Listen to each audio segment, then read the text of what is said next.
White House trade advisor Peter Navarro spoke to ABC News about President Barack Obama's criticism of the Trump administration's coronavirus response. Let's take a look.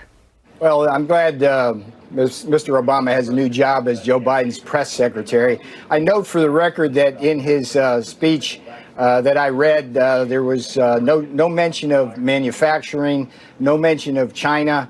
As far as I'm concerned, his administration was a kumbaya of incompetence. Ooh, not mincing words there with his reaction. We're joined now by author and Newsmax contributor Tom Basile. Tom, bringing the heat there. Yeah, I have to follow Clint Black, guys. Come on. Oh, really? I know. Well, you don't have to sing, though. Unless you want to. And everybody will appreciate that. Look, he's not wrong, but I think that those kinds of sound bites are a little thin. And really what the White House should be doing at this point is really pointing to the jobless recovery, the jobless Obama recovery, the 45 million people that were on food stamps, the 600,000 more black families that were living below the poverty line during the Obama presidency, and also his record on China. Barack Obama in 2009 levied a tariff on tires for a short period of time, but then their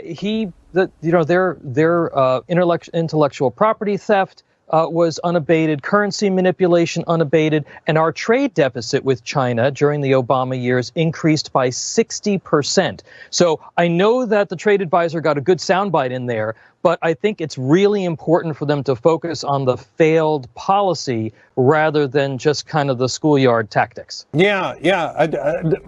What about, how does the president come across as tough on China, yet still maintain, I think, something he's proud of? He has a pretty good relationship with Xi. Well, I think that relationship also has to change. And I think that the White House and the State Department are trying to figure out where we go from here. Look, the Australians are in the same place. You have a lot of countries that are now going to be reassessing their relationships with China.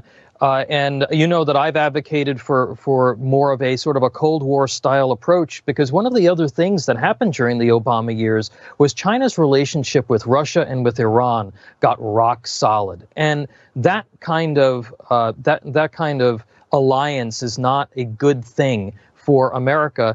And look, Donald Trump's been right about this all along. China's been ripping us off for years. They've stolen 4 million of our jobs since they entered into the WTO, and they have flouted international law constantly. And he's been the person who's actually stood up to them, certainly far more than the Obama administration. Tom Basile, thank you so much for joining us. Well.